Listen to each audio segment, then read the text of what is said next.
buenas noches, amigos de Debate Yucatán. Hoy nos encontramos, hoy 14 de febrero, con un programa muy interesante porque tendremos muchos temas para discutir que son del interés de nuestra audiencia, pero tendremos pues solamente dos opiniones, un bajo quórum el día de hoy, que suponíamos ser 5 y acabamos siendo 2, pero bueno, te dará más tiempo de participar. Tienes más minutos a tu favor y le damos la bienvenida a nuestro compañero Chucho Pérez Bayote. Gracias, Giovanna. Muy buenas noches a todos. 14 de febrero, ahí está el efecto. Tuvo bajo el quórum. Imagínense, solo va a estar la opinión de Morena y del PAN. Así que se va a poner. Tremenda celebración. Vamos a portarnos bien. Hoy es Día del Amor y la Amistad. Así vamos a portarnos bien. Vamos por este programa. Pues vamos a empezar, ¿no? Con un tema de interés nacional y de gran debate, que es el tema de la aproximación que tiene hoy el presidente hacia la prensa desde las mañaneras. En específico, hemos estado polemizando mucho con el caso de Loret de Mola ocurrido esta semana. Cuéntanos, Chucho, tu opinión. Pues mira, la verdad es que tema complejo, creo que ya está teniendo consecuencias. Desde que inició la actual administración hemos visto algunos temas y habían habido algunas situaciones muy particulares con algunos reporteros, ¿no? Que no habían, siento yo, no se habían desbordado a la magnitud de lo que está pasando ahora en el tema específico de Carlos Loret de Mola. Yo creo que es un tema difícil, es un tema donde se está polemizando, creo yo, de más. Salieron unos datos del Financiero de que entre la semana que ha pasado, durante la semana que ocurrieron esos hechos, el nivel de popularidad del presidente cayó 7 puntos y yo creo que ya está empezando a tener cierto efecto en el presidente. Definitivamente de que afectó, lo vemos en la actitud, lo vemos en la forma en la que pues, ha estado respondiendo y yo creo que esto está empezando todavía y puede tener consecuencias si no se toman las medidas adecuadas, ¿no? ¿Y cuáles consideras tú que deberían ser las medidas a tomar para abordar el tema de la prensa, ¿no? Que como bien dices es un tema complejo, pero pues por ahí se decía históricamente que ese es el quinto poder, pero en realidad sabemos que los medios de comunicación han tenido el poder incluso de poner presidentes en este país. Sí, durante la historia reciente hemos visto muchos temas relacionados con el poder que puede tener ya los medios de comunicación, pero tratando de ser muy concretos en el escenario que hoy estamos viviendo. Yo creo que ahí, Giovanna, tiene que haber mucho respeto. El presidente tiene que entender la investidura presidencial que él tiene. Esto se da en un momento difícil, sobre todo por los recientes asesinatos que han habido de algunos periodistas en diferentes entidades del país. Entonces yo creo que ahí valdría la pena mucho entender la situación, que actúe el presidente con la grandeza política que tiene que tener, entendiendo que él es el presidente de todos los mexicanos, entendiendo que los medios de comunicación tienen libertades constitucionales garantizadas y juegan un papel importante en la sociedad, como tú mencionas, el hecho de informar, el que los ciudadanos estén enterados de los asuntos públicos, yo creo que es fundamental. Y lo hemos mencionado en otras ocasiones, ¿no? El tema de la participación ciudadana. Yo creo que mientras más informados y más participativos sean los ciudadanos en los asuntos públicos, esto siempre va a ser muy importante, ¿no? Entonces, ojalá este tema tenga un desenlace pues adecuado para todos. En el caso del periodista Loret de Mola, que no vaya a haber alguna consecuencia derivada de esto y de la exposición que pudo tener por parte de la investidura presidencial, porque pues acuérdate, durante la semana en una de las mañaneras salió el presidente a dar algunos datos, ¿no? De los ingresos que este periodista recibía, de qué empresas los recibía. No dijo bien la fuente, pero pues al final lo pones en el flechero, ¿no? Entonces lo expones, lo pones en el flechero. Ojalá que no haya consecuencias por ese lado.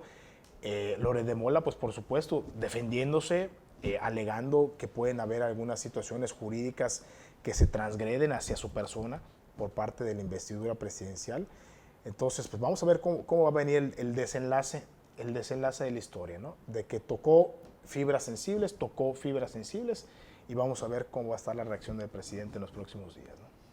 Sí, yo coincido en el hecho de que, bueno, la investidura presidencial es muy importante por el efecto que causa. Y creo que en el caso de este presidente específicamente, que tiene una influencia muy importante en la sociedad, sus niveles de popularidad no son solamente de popularidad, son niveles en los cuales el presidente genuinamente influye, incluso en la forma de pensar y de actuar de la gente.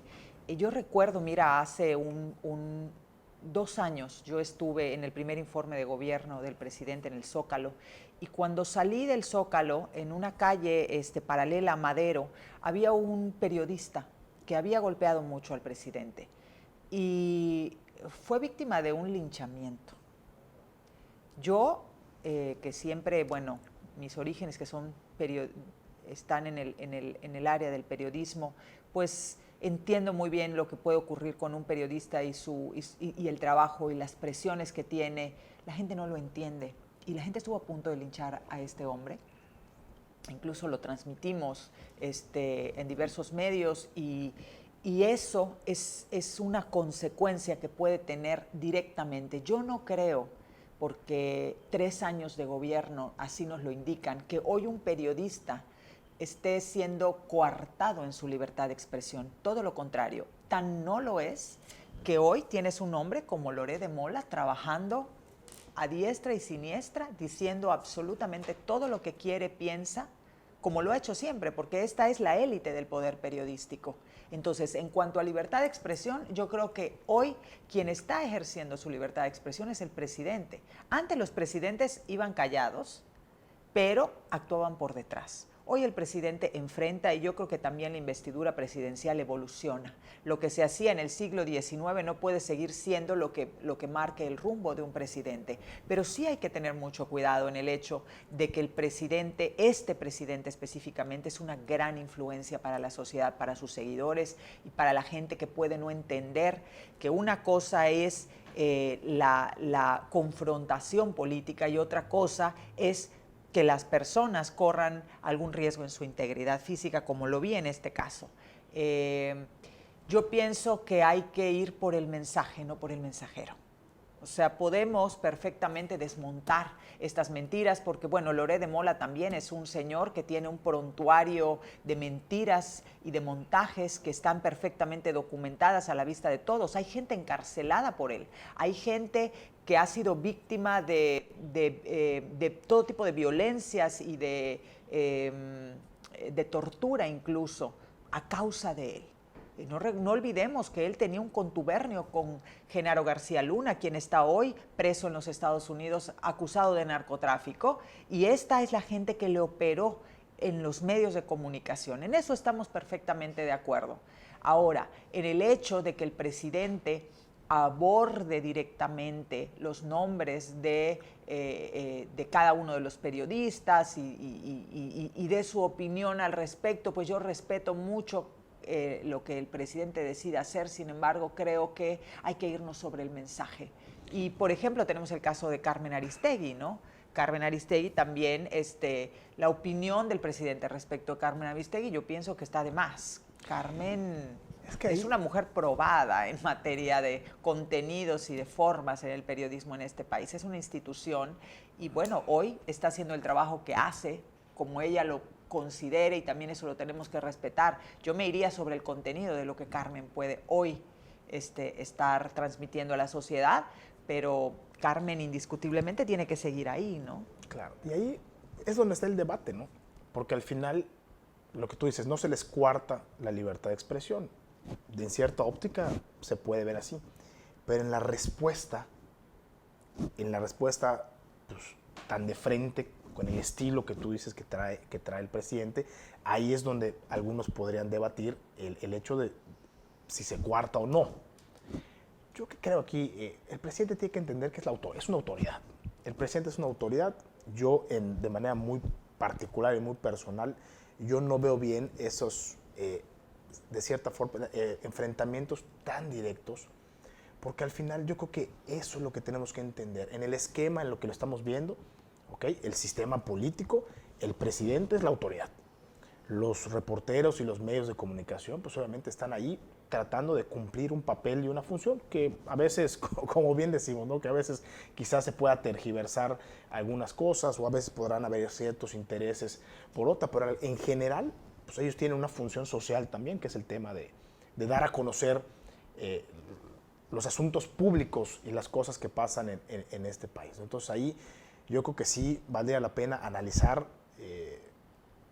qué va a pasar. Ya tuvimos algunos ejemplos, ¿no? Tú ya mencionaste el Aristegui, lo que está pasando hoy con Loret de Mola, pues vamos a ver cuál va a ser su punto más álgido. No sabemos todavía cuál vaya a ser el punto más álgido y vamos a ver qué desenlaces va a tener esto y qué consecuencias puede tener esta cuestión, ¿no? Cuando hablamos de poderes y se habla de la prensa como uno de los poderes fácticos en un país, también has hablado tú sobre el tema del papel de la prensa, ¿no? De cuál es realmente el papel que la prensa tiene que tener en una sociedad. Y es el de informar, pero informar con carácter social, con veracidad. Hoy tenemos periodistas que se dedican a difundir noticias falsas, a armar reportajes amañados, información confusa, que lo que busca es golpear un proyecto de nación. Y eso es lo que el presidente está defendiendo.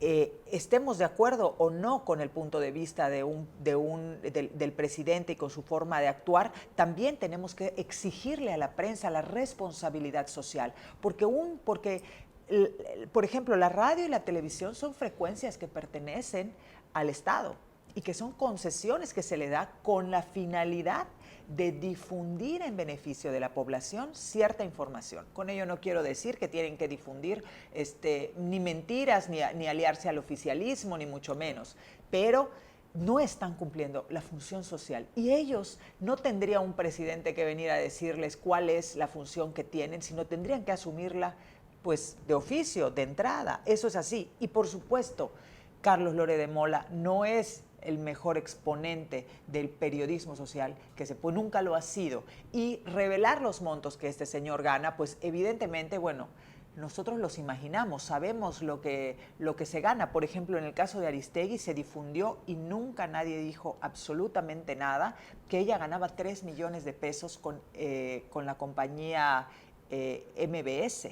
Cuando la corren por el caso de la Casa Blanca, se hace público que ella ganaba 3 millones de pesos. Nadie dijo que a Carmen Aristegui se le estaba exponiendo a nada. Entonces, claro, esto lo que pasa es que es un debate, es una rebatinga entre un poder, que es el poder económico de quién está detrás de Carlos Loret de Mola, y el presidente. Y desde luego el presidente no se va a dejar. Porque aquí hay un proyecto de nación que tiene que avanzar como para que lo paremos ahí, ¿no? O sea, y también hay que dimensionar qué es lo que está Carlos Loret de Mola diciendo, pero eso lo vamos a tocar en el siguiente bloque.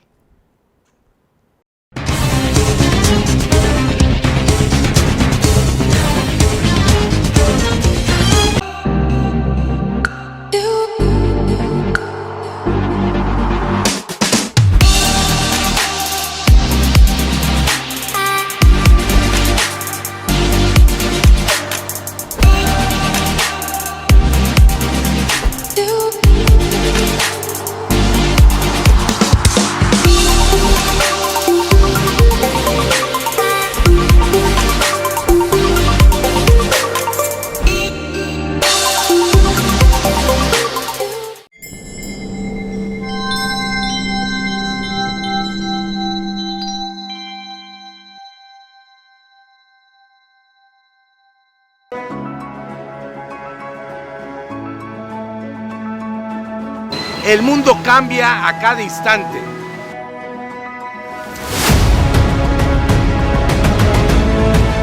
Hoy no solo es importante estar informado, hay que estar bien informado.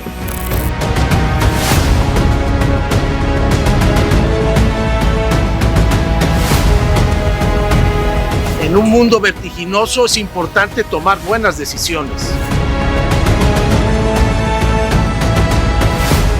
Comuniqué Informa inicia un nuevo ciclo. Nosotros ya estamos listos.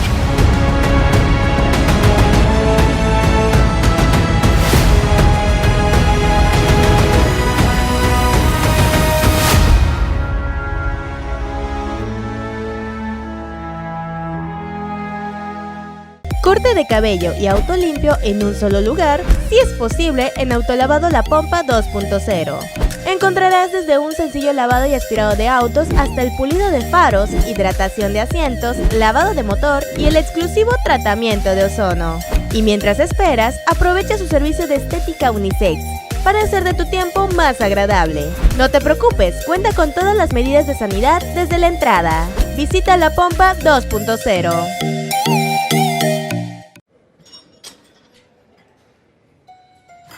Pero ponle peso, Estalón. Los García somos hombres. Estoy más fuerte yo y eso que me llevas como 6 años. ¿Vas a llorar? Es porque te gusta Diana, ¿verdad? Si quieres estar como yo, vas a tener que darle duro. Te gusta Diana, te gusta Diana, te gusta Diana. Pero a Diana le gustó yo.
Buenas noches, de nuevo regresamos al segundo bloque de Debate Yucatán para tocar el tema de qué fue lo que Carlos Loret de Mola dijo y por lo cual el presidente ha estado pues teniendo estos encuentros o encontronazos con la prensa en la mañanera. Claro, y yo creo que ese es el punto de origen, Giovanna, y lo que tenemos que analizar.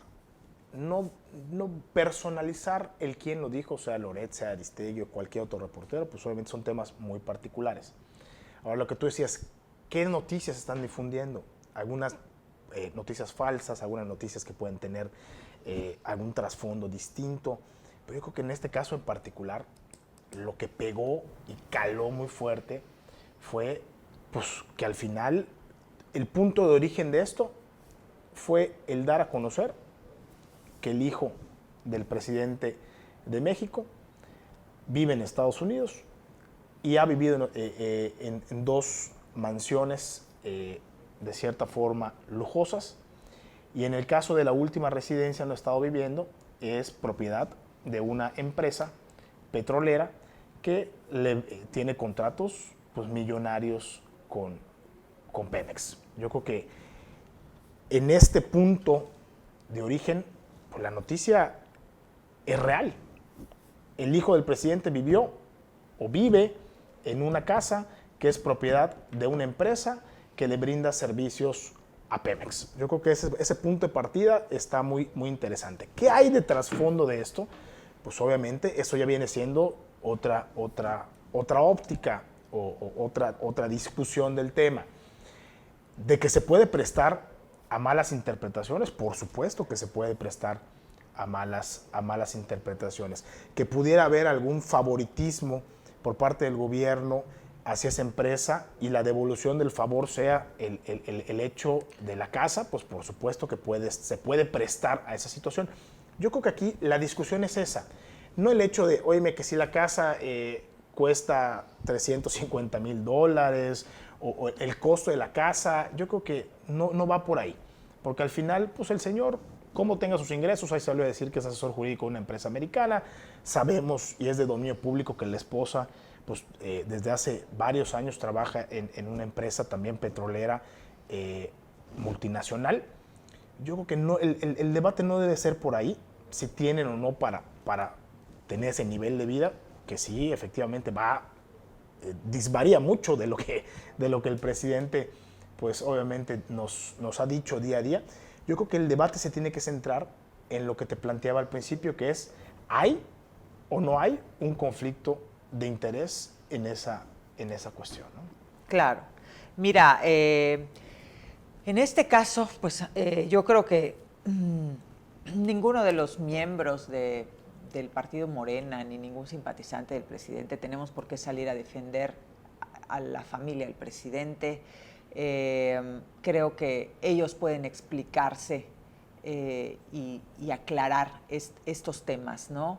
Aquí lo grave del asunto es que una vez más vemos el periodismo usado de manera tendenciosa para golpear no al hijo del presidente, sino para golpear al presidente. Y no al presidente tampoco, a su proyecto de nación, a esta cuarta transformación que busca reordenar la vida pública y reordenar a la administración pública. Porque finalmente, ¿en qué hemos vivido? Hemos vivido en gobiernos que hacen uso insultante del presupuesto público, primero para servirse a sí mismos y después para servir una camarilla de servidores y de formas de gobierno que tienen tintes palaciegos. Y sabemos cómo se vivía hasta el sexenio pasado en Los Pinos a todo lo que daba, ¿no? Se ha querido comparar el caso del hijo del presidente con la Casa Blanca de Enrique Peña Nieto y Angélica Rivera, cosa que es totalmente inadecuada y totalmente disparatada. La Casa Blanca era una casa de 80 y tantos millones de pesos que en efecto le fue entregada por un consorcio que iba a construir un tren a Querétaro. El conflicto de intereses fue tal que ese tren, al cual ya se habían dado anticipos, fue cancelado y se sufrió una penalización, con lo cual se hizo un agravio al erario público. Esa parte a nadie le importó. A todo el mundo le importó que Angélica Rivera tenía una casa que costaba muchísimo y que no era acorde al sueldo que pudo haber tenido durante toda su vida como actriz. Entonces, puntualizando la información que acabas de dar, el problema y la revelación no es que viva en una casa que pertenece a una persona que tiene nexos con una petrolera que tuvo contratos o tiene contratos con Pemex. Esa es una casa que se rentó y esa casa no es propiedad de ninguna empresa, es propiedad de un ex funcionario de esa empresa que tiene en efecto convenios con el gobierno federal. Entonces, y no fue al mismo tiempo. Yo creo que aquí el problema de fondo es la incapacidad de dar una respuesta. Ayer la nuera del presidente hizo un pronunciamiento después de ¿cuánto? 2 semanas. O sea, si eso es así y las cosas son como ella las expone y tiene pruebas y además está siendo investigada por el gobierno de los Estados Unidos en este momento, y ella dice bienvenida a la investigación porque va a permitir demostrar que se armó un reportaje con información falsa y tendenciosa con el objetivo de dañar al presidente. ¿Por qué 2 semanas después? Si la respuesta que se da es muy simple, la explicación es muy llana. Esa explicación se pudo dar al día siguiente. Claro. Y apagar los fuegos. Entonces hay una incapacidad para ponerse de acuerdo, para decidir cuál es la vía por la cual se va a abordar esto, y mientras tanto da lugar a que el presidente salga y exponga al periodista, que yo lo hubiera expuesto antes por muchos otros motivos. Pero hablamos de que hoy esta pareja vive en los Estados Unidos, él tiene una visa de trabajo, ella trabaja para una compañía petrolera, tienen una casa de $350,000 hipotecada y pagan las mensualidades de un vehículo que cuesta $75,000. Seamos honestos, por supuesto que esta no es la forma de vida de la mayoría de los mexicanos, pero dos profesionistas como lo son ellos, una pareja joven que vive en los Estados Unidos porque la nacionalidad de ella es la estadounidense, pues por supuesto que pueden pagar esto, pero además no son grandes lujos. No es una casa de Infonavit, pero no son grandes lujos. Eso es lo que cuesta un departamento en la colonia San Rafael, en la Condesa, en la Ciudad de México. Si vivieran allá en un departamento de 2 recámaras que cuesta 8 millones de pesos, como cuesta esta casa, nadie diría nada. Pues es que ahí vuelvo al punto. Yo creo que la discusión no va hacia allá.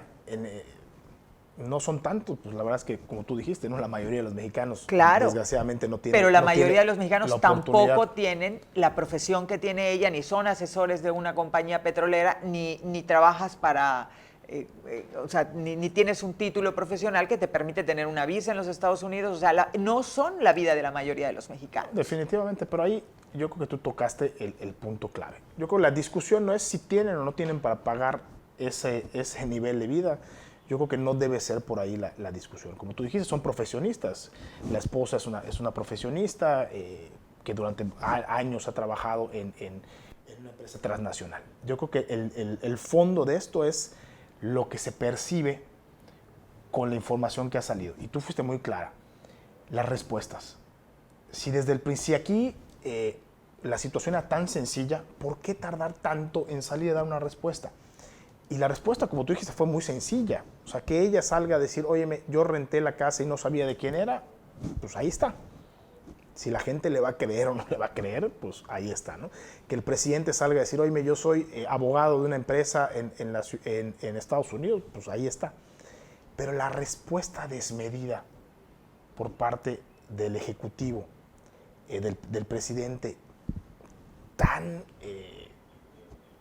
la palabra es desmedida. Ahí es donde nos puede dejar alguna sensación a las mexicanas y a los mexicanos de que algo pasó y algo está ahí, ¿no? Yo creo que al final, como bien ya lo mencionamos, no sabemos cuál va a ser el punto más álgido de esto. Lo que sí es que es un tema muy polar, es un tema que ya permeó, creo yo, en la sociedad mexicana. Vimos el otro día en Twitter algunas manifestaciones de cientos, de miles de personas, ¿no? Que estuvieron ahí ya, que entraron a opinarle al tema.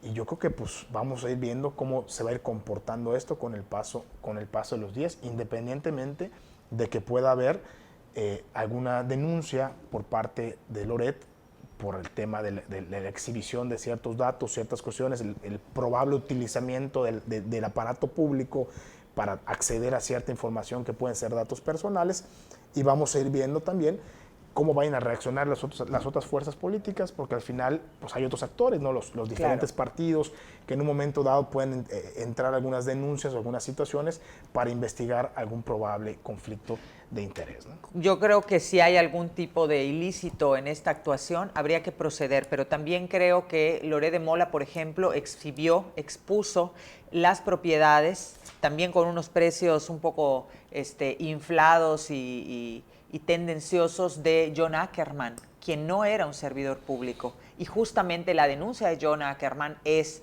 están exhibiéndome, yo no soy un servidor público, me están acusando de haber recibido por parte del Estado o de la corrupción o de unas propiedades que tienen aquí perfectamente comprobado de dónde provienen. Y ahí no pasa nada. Yo creo que lo hemos comentado en otros La programas. prensa tampoco puede hacer eso, y lo hace. Y lo que tenemos que tener claro, Giovanna, es algo importante. Los temas legales se tienen que resolver en los tribunales. No podemos estar resolviendo temas legales en los medios de comunicación. Claro. O en las mañaneras, pero es ¿no? que, entonces, yo creo que hacia ahí tenemos que ir. Pero Loret de Mola también tiene que entender eso. No puede él ser un justiciero además de falsedades, porque él sabe muy bien, porque si estudió y tuvo acceso a los documentos, sabe muy bien que lo que dijo es poner así, porque además el reportaje es muy pobre, es muy poquito lo que realmente él dice, pero lo dice porque sabe que no se sustenta más allá, es tira la piedra y que esto reviente. Desafortunadamente, el presidente entonces dio una respuesta personal cuando quien ha debido dar la respuesta de inmediato es su hijo y su nuera. Claro. Y ahí yo creo que ellos deberían tomar las medidas pertinentes, porque ellos no trabajan para el Estado y ellos tienen el derecho a gozar de la privacidad, y esto fue un reportaje hecho para golpear al presidente, y el presidente desafortunadamente responde en los mismos términos. Y como dijimos, vamos a ver cuál va a ser la conclusión en los próximos días. Ya vi que nos están haciendo señal de corte. Y nos vamos a un corte comercial y volvemos a nuestro tercer bloque.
Pero ponle pesos, Talón.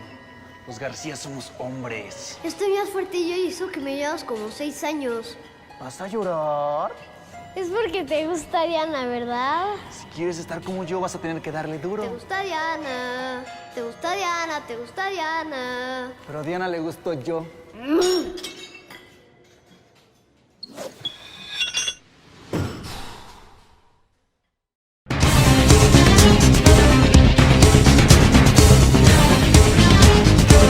Ya estamos de regreso para tocar nuestro tercer tema del día de hoy, que es local, y es la sanción que se está discutiendo en el Congreso, porque bueno, se ha determinado que el gobernador violó la ley electoral en los comicios pasados del 6 de junio del 2021 y pues ustedes han tenido allá la discusión respecto, o no discusión, cuentan algunos, respecto de qué procede, ¿no? Cuéntanos cómo es esta, bueno, primero que nada, cómo se da este proceso y cómo llega al Congreso y qué hacen ustedes. Claro, pues el día de ayer casualmente, Giovanna, perdón, el sábado pasado, ya tuvimos la oportunidad de en el Pleno pues, votar el dictamen donde estaba establecido cuál sería la sanción en este caso que estamos platicando, y se definió que fuera una amonestación pública te quiero platicar un poquito el contexto de las cosas, porque a veces, y nos pasó en la discusión, ¿no? Violó la ley electoral. Unos pueden pensar, ¿qué pasó? ¿Qué fue lo que hizo? ¿De dónde se deriva esto? Durante las discusiones, pues obviamente hubieron posturas, obviamente muy sensacionalistas, ¿no?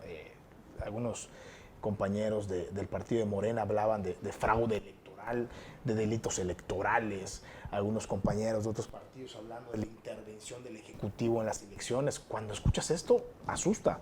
Y desgraciadamente durante muchos años en el país pasaron cosas similares, ¿no? Y lo hemos visto en la historia. Yo creo que acá hay que contextualizar muy bien las cosas. El partido Morena presenta una denuncia por 44 publicaciones del titular del Ejecutivo en su red social Twitter. O sea, ese es lo que se denuncia por parte de Morena. 44 publicaciones cuando ya nos encontrábamos en la veda electoral. Oye, ¿de qué son estas publicaciones? Yo creo que viene siendo la segunda pregunta que tiene la gente, ¿no? Porque puedes pensar, oye, me estaba llamando al voto para que voten por los candidatos del PAN o para que voten por algunas alianzas, o ¿de qué se tratan esos tweets? Y ahí hay que ser muy claros. De estos 44 tweets, la gran mayoría eran de temas de salud. En ese entonces estaba promocionando la vacunación en diferentes grupos etarios, a diferentes grupos de edad, para que las personas acudan a vacunarse.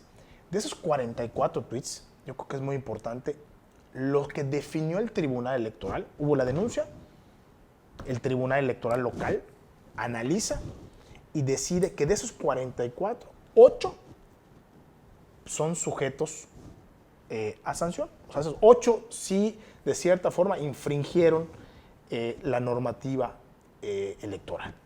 Esos 8 tweets, y creo que vale la pena también aclararlo, son pues, de diferentes eventos a los que acudió el gobernador en ese tiempo. No es un llamamiento directo al voto, no es una declaración en contra de algún otro partido político, absolutamente nada.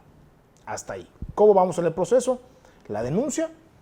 El tribunal dice, sí, efectivamente, 8 de esos tweets tienen que ser sancionados o amerita una sanción. El tema aquí es que el tribunal no está facultado para emitir esa sanción porque el titular del Ejecutivo no tiene un superior jerárquico. Y aquí es donde entra la figura del Congreso del Estado. Entonces, a nosotros lo que nos dicen es, ustedes como Congreso tienen que definir cuál va a ser la sanción. ¿Ok? ¿Basados en qué? En la ley vigente. Entonces, ahí es donde está el fondo de este asunto. Nosotros lo que tuvimos que hacer es analizar la ley, que en este caso es la Ley de Responsabilidades de Servidores Públicos del Estado, para encontrar primero esa conducta en qué encuadre puede tener dentro de la normatividad local, y quedó muy claro, estipulado en el artículo 51 al tratarse de un tema electoral. ¿Okay? Eso estuvo claro, no estuvo en discusión. Lo que estuvo en discusión fue el tema de la sanción, porque el dictamen que se presenta en la comisión nos dice que la sanción adecuada es una amonestación pública. Lo que debatían ahí algunos compañeros, principalmente de la fracción política de Morena, es que debía ser una amonestación mayor, porque según ellos existe reincidencia. Hay que recordar que en el 2018 el Cabildo, el entonces titular del Ejecutivo, era alcalde de la ciudad de Mérida, y el Cabildo le pone una sanción por instrucciones del Tribunal también Electoral. Que en ese caso, en ese año, en el 2018, fue porque acudió a un evento proselitista, y a pesar de tener licencia, porque en ese entonces tenía licencia el entonces alcalde, el tribunal definió que se debía sancionar y se le sancionó por parte del Cabildo con una amonestación privada. Luego entonces, lo que le explicamos a los compañeros y se expuso durante la sesión, tanto de las comisiones como del Pleno, fue que no existía la reincidencia. Y te voy a explicar por qué. No es lo mismo acudir a un evento proselitista y que fuiste sancionado. Acudir a un evento proselitista es un supuesto, ¿ok? Es una conducta. No es lo mismo que tuitear o poner algunos tweets. Entonces, eso es lo que les explicábamos a los compañeros de la oposición. Al final, incluso cuando fue sancionado, la vez anterior fue por una fracción y en esta ocasión fue por otra fracción. Y les puse un ejemplo muy sencillo. Supongamos que tú o yo vamos manejando en nuestros vehículos y excedemos el límite de velocidad, ¿ok? Nos detienen y nos infraccionan por incumplir el reglamento de tránsito vigente. El exceso de velocidad es una conducta, ¿ok?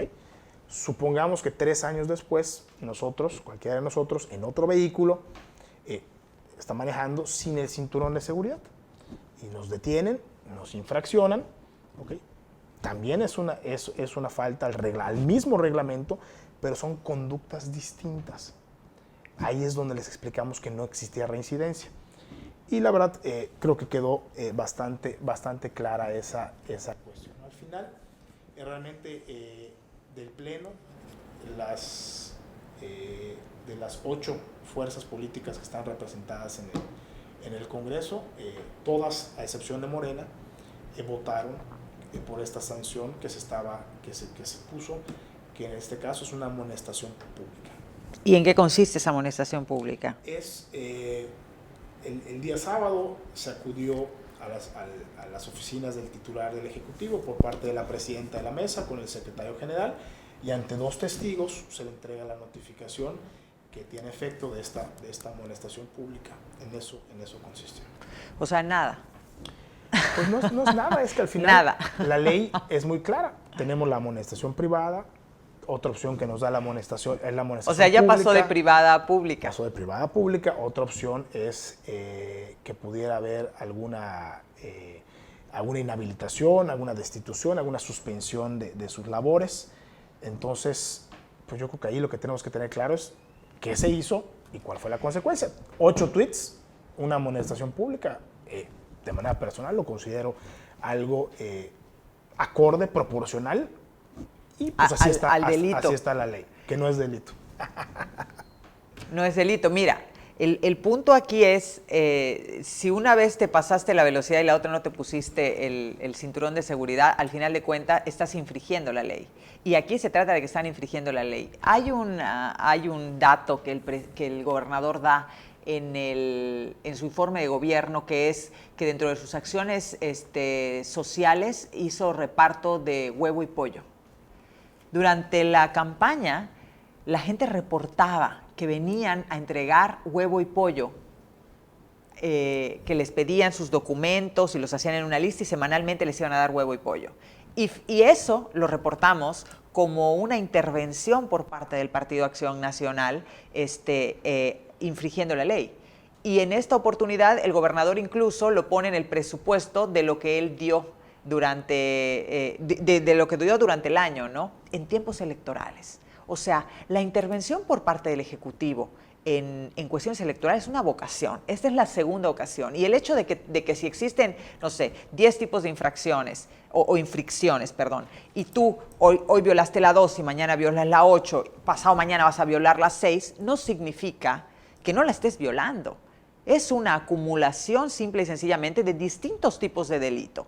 Pero se está haciendo. Bueno, ya pasó de la pública, de la privada a la pública. ¿Qué vamos a esperar en el 24? Yo creo que ahí hay que ser muy claros. Esa es una apreciación personal. Al final la ley te establece, ¿cuándo te establece la reincidencia? Cuando realizas la misma conducta, por eso es la reincidencia, así está establecido en la ley, ¿no? Y yo creo que aquí, al final, también tenemos que tener claro algo. Hubo otras denuncias también por diferentes cuestiones, como lo que tú decías, que esas denuncias al final el tribunal pues determinó que no. Entonces, en este caso particular es lo que tenemos que tener muy claro, ¿no? Por eso yo creo que al final los juzgadores, y en este caso que nos tocó a nosotros, tenemos que ser muy objetivos. Aquí lo que se nos pide sancionar es específicamente el tema de los tweets. Y en base a eso tiene que haber una sanción. No podemos tomar en consideración otras cuestiones que son ajenas a lo que nos está mandando. Desde luego que estamos hablando de los tweets, pero que el gobernador tiene la vocación de violar la ley electoral, la tiene. Cero y van dos. Y tan es así que en ambas, que bien se ha desestimado cosas muy importantes, como por ejemplo lo que hablamos de huevo y pollo, que por supuesto que influye, y bueno, y compra de votos y un montón de otras cosas, ¿no? Pero el hecho de que se desestime no significa que no estén ahí, incluso reconocidas por él, las acciones. No, pues al final el secretario dentro de su informe presentó algunas de estas acciones, ¿no? Porque al final yo creo que tenemos que entender algo ahí, Giovanna, y eso va muy relacionado a programas estatales e incluso a programas federales. El hecho de que vengan los tiempos electorales marca efectivamente algunas cuestiones, pero la necesidad no acaba cuando hay tiempos electorales, ¿no? Y ahí el gobierno federal pues continúa de cierta forma con la entrega de sus programas, el gobierno estatal también no, continúa el gobierno de cierta federal, forma el con la gobierno entrega de federal sus paró, programas. el gobierno federal paró sus acciones. Pero ojo, inclusive los programas se adelantaron o se atrasaron Por eso, nada más para que ahí lo que cumplir con tenemos la que veda tener- electoral. Hay que cumplir la veda electoral, pero ojo, la veda electoral no implica la suspensión de ciertos programas, sobre todo que son básicos para la gente, y menos en un contexto como estamos viviendo Significa ahorita. readministrarlos. Sí, pero al final es eso. O sea, el hecho de que haya procesos electorales no implica que las cosas estén resueltas, ¿no? Ahora, Entonces, tanto lo el raro es gobierno- que, por ejemplo, el huevo y el pollo solamente se dieron durante tiempo electoral y no se volvió a dar. No, no es cierto. Eso sí no es cierto. Quedó perfectamente claro los meses durante estuvieron dando esos programas. Durante Sí. los meses electorales. No, que fue desde antes, eso sí, te lo digo, fue desde antes. Pues Y al nosotros final también le tenemos damos que- seguimiento al tenemos respecto que y a la entender- gente que le daban ya no le dan el huevo y el pollo. Fueron programas, a ver, tenemos que entender una cosa. Vino la pandemia, a todos nos cayó, pues obviamente, muy fuerte. Hubo gente que se quedó sin trabajo, hubo gente que se quedó sin empleo. Y lo que decidió una estrategia de la que se planteó desde el gobierno estatal era eso, ¿no? Poder ayudar a que las familias, cuando menos, tuvieran para cubrir un mínimo. Y se empezó primero con un programa importantísimo de despensas, sobre todo en el interior del estado y en las comisarías de Mérida, ¿ok? Se entregaron casa por casa, sin importar si existen o no partidos políticos, o sin importar por quién votó la gente, se entregaron a Como todos, debe ser. casa por casa, como debe. Como lo hace el efectivamente, gobierno federal también. Como debe de ser. Y así hubieron algunos otros programas que se fueron dando de manera subsiguiente, buscando eso, ayudar a la gente en un momento difícil, complicado, derivado de Claro, la pandemia. pero si tienes una veda, no puedes hacerlo y lo haces. Entonces, por el motivo que sea, pero lo haces. Entonces, no te administras bien para decir, vamos a dar otro tipo de beneficios previos para que se administren durante la veda electoral. Y ahí entonces estamos reconociendo que se está infringiendo la ley. No, a ver, la ley es muy clara, ¿ok? Yo creo que ahí es donde tenemos que centrarnos. La ley es muy clara. Hay programas que no implican la suspensión de estos programas durante los tiempos electorales. El gobierno federal sigue dando sus programas, el gobierno estatal sigue dando sus programas, y ahí es donde tenemos que centrarnos. Tú puedes tener una opinión personal, oye, ¿por qué lo siguen dando? Sí.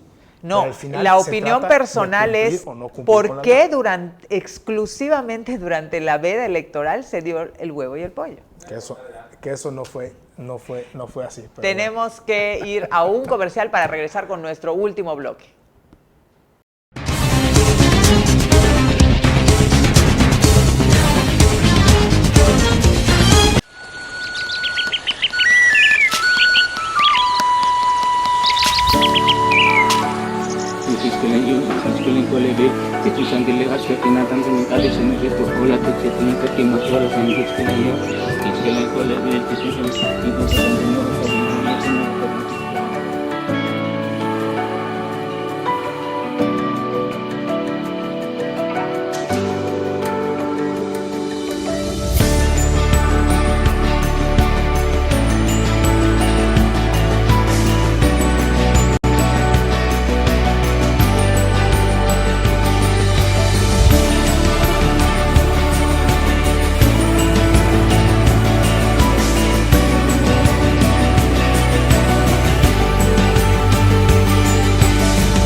tal, amigos de Debate Yucatán? Volvemos para nuestro último y muy breve bloque en el cual vamos a tocar el tema de la glosa.